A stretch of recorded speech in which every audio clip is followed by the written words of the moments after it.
Stay out of Florida.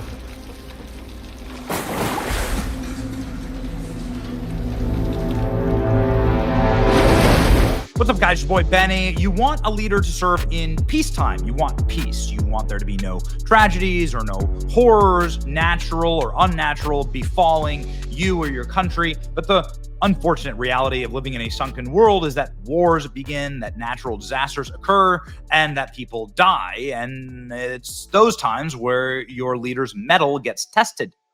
It's part of the reason why I moved my family to Florida, quite frankly. Florida is a place where Donald Trump lives, right? It has a number of properties. It's also a place that's led by Ron DeSantis. And these are serious men. These are serious people. Donald Trump giving his prayerful message to the people of Florida after the hurricane struck just over the past 24 hours. Ron DeSantis has been doing an incredible job getting all the linemen in order, working actually with his pretty savage primary process with Donald Trump. But the two men are now working together to make sure that people's lives are saved in the state of Florida. The Trump Hotel in Doral, this is in Miami, is housing hundreds of linemen. These are technicians who work with the electricity and the power lines from all around the country, and working in concert with the state of Florida to make sure that Floridians can live happy, safe lives, and that the power lines that can be incredibly dangerous don't fall and kill people. All right. This is like really awesome. So this is Donald Trump and Ron DeSantis taking this moment with all of the seriousness that it requires. And it does require a lot of seriousness. This is what Tropicana Field looks like right now. This is where the Tampa Bay Rays play. A lot of downed cranes and a number of destroyed buildings in my hometown of Tampa. This is what it looks like when those power lines hit a home. Right? When the power line goes down and it sparks, it can light your home on fire. It just keeps sparking and sparking. This is why 3 million people in Florida are without power right now. The red indicates 100% power outages across the state. And so with branches falling and with people in danger, it's good to have serious leaders. The unfortunate reality is that right now, currently in power, are not serious leaders.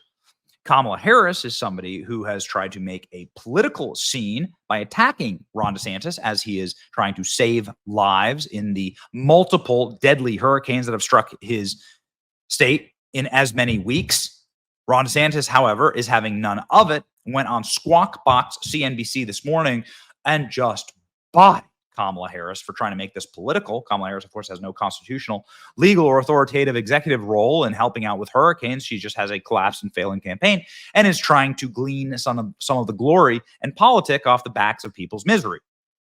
So it's like the most grotesque form of political activism and engagement is to take people's destroyed or destroyed lives or a deadly storm like this, and there have been a dozen people who've died in this storm that we know of right now, and to try and score political points off it.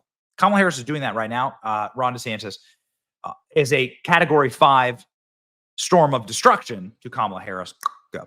Hey, Governor, could you just help clear something else up that happened earlier this week? And we were actually debating it at this table, so I got to ask. There was some praise that came your way from President Biden and said that they had spoken, you had spoken. Then there was this brouhaha over Vice President Harris apparently reaching out to you and maybe not taking the call, and this whole thing, accusations that this had all become politicized. Can you just speak to what happened there? I am working with the President of the United States. I'm working with the Director of FEMA. I'm marshaling all my state assets. We've been doing this now nonstop for over 2 weeks between Helene and this. And so if there's anything I can leverage to benefit my people, I'm going to do it. The fact of the matter is they put out a story saying I didn't even know she was trying to reach me, but she has no role in this process. And I've been dealing with these storms in Florida under both Trump and Biden. Neither of them ever politicized it. And in fact, all the storms I've dealt with under this administration, although I've worked well with the president, she has never called in Florida. She has never offered any support. So what she's doing is she's trying to inject herself into this because of her political campaign. So as the governor here who's leading this, I don't have time for those games. I don't care about her campaign. Obviously, I'm not a supporter of hers, but she has no role in this process. And so I'm working with the people I need to be working with. We're leveraging the resources I need to be leveraging. And for her to try to say that my focus should be on catering to her rather than worrying about my own people just shows she doesn't understand what it means to respond to these natural disasters. Yeah, you know what? Mess with the bull, get the horns, right? It's amazing. Kamala Harris also getting wrecked by Joe Biden. Joe Biden obviously carrying quite a bit of pent-up bitterness about Kamala Harris backstabbing him and throwing him into the open mouth of a volcano, the eye of a hurricane, actually. As Kamala Harris attacks Ron DeSantis, Joe Biden is stopping and saying, no, Ron DeSantis is awesome from the White House. At the exact same time, Joe Biden is doing these press conferences. Kamala Harris is supposed to be doing campaign events. So all the cameras of the world leave Kamala Harris, go to Joe, and Joe actually just backstabbing Kamala Harris live on TV here. Mr. President, does Governor DeSantis need to take Vice President Harris's calls? All I can tell you is I'm talking to Governor DeSantis. He's been very gracious. He's thanked me for all we've done. He knows what we're doing, and I think that's important. This is leading to very curious memes like this. I think you could add Donald Trump into this one with Joe Biden and Ron DeSantis giving the people's elbow to Kamala Harris. DeSantis nuking Kamala Harris over the hurricanes. And it's certainly not the first time that Joe Biden came in and defended Ron DeSantis. It's not the first time that Ron DeSantis took an opportunity to just totally savage Kamala. Here's another one. Mr. President, does Governor DeSantis need to take Vice President Harris's calls? All I can tell you is I'm talking to Governor DeSantis. He's been very gracious. He's thanked me for all we've done. He knows what we're doing, and I think that's important. If I honestly thought there was something to be gained, I would pick up the phone. But the fact of the matter is she has no role in this process. She's not part of the chain of command, and she never called about any of the other storms.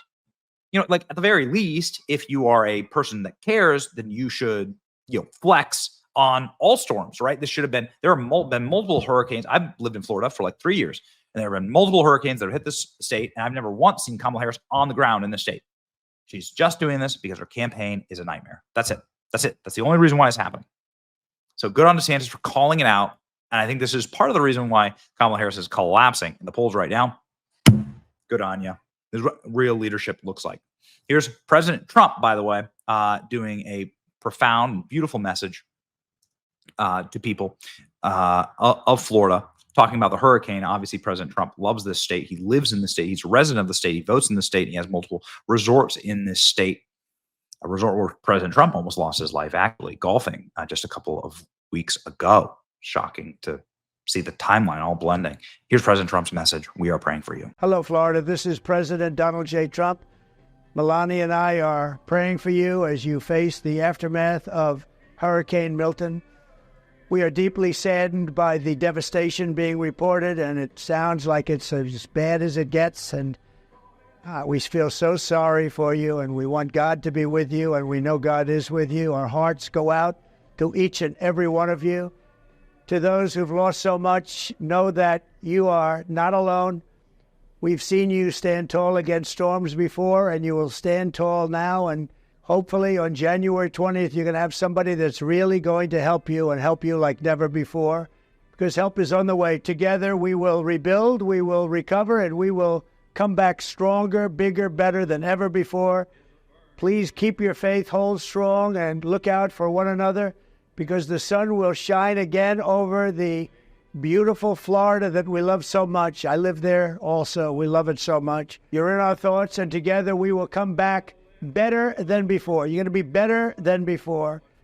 And just keep your chin up, and God bless you all, and God bless the great state of Florida. Your governor is doing an excellent job. I've been talking to him and watching. Ron is doing a really good job. We're proud of him. And we're going to have something very, very special in the end. I think it's going to turn out a lot better than people thought. But this is a big one. So be very, very careful. Thank you very much.